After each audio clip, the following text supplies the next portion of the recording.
अरे good good good good good morning ई कहाँ सोना। जब सांझी के मिली तो गुड इवनिंग, जब राती के मिली तो गुड नाइट, कहे दोपहर के कहल good afternoon. Good good good good good अरे good good good good good morning ई मॉर्निंग हम बाबू समझे। अरे good good good good good morning ई मॉर्निंग हम बाबू।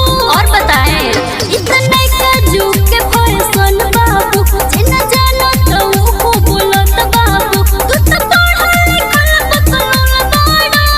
Good good good good good अरे good good good good good morning ई कहाँ सोना। अरे good good good good good morning ई मॉर्निंग हम बाबू।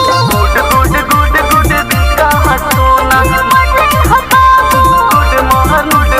गुड मॉर्निंग ई मॉर्निंग हम बाबू।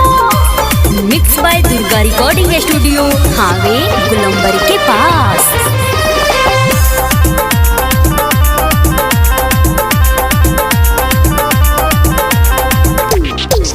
हो सवेरे तू फोन करेलू, कोनो लड़की से बोली तो जहरेलू, हमरा पता बा हमरे मरेलू, जानो से ज्यादा प्यार करेलू।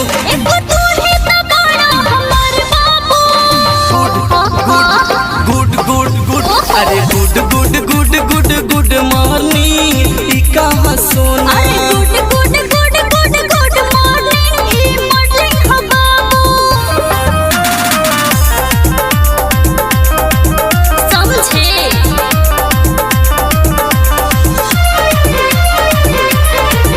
और बताएं बाबू एक तीन का होला हो, तू तो साचो के बड़ा बड़ी भोला हो।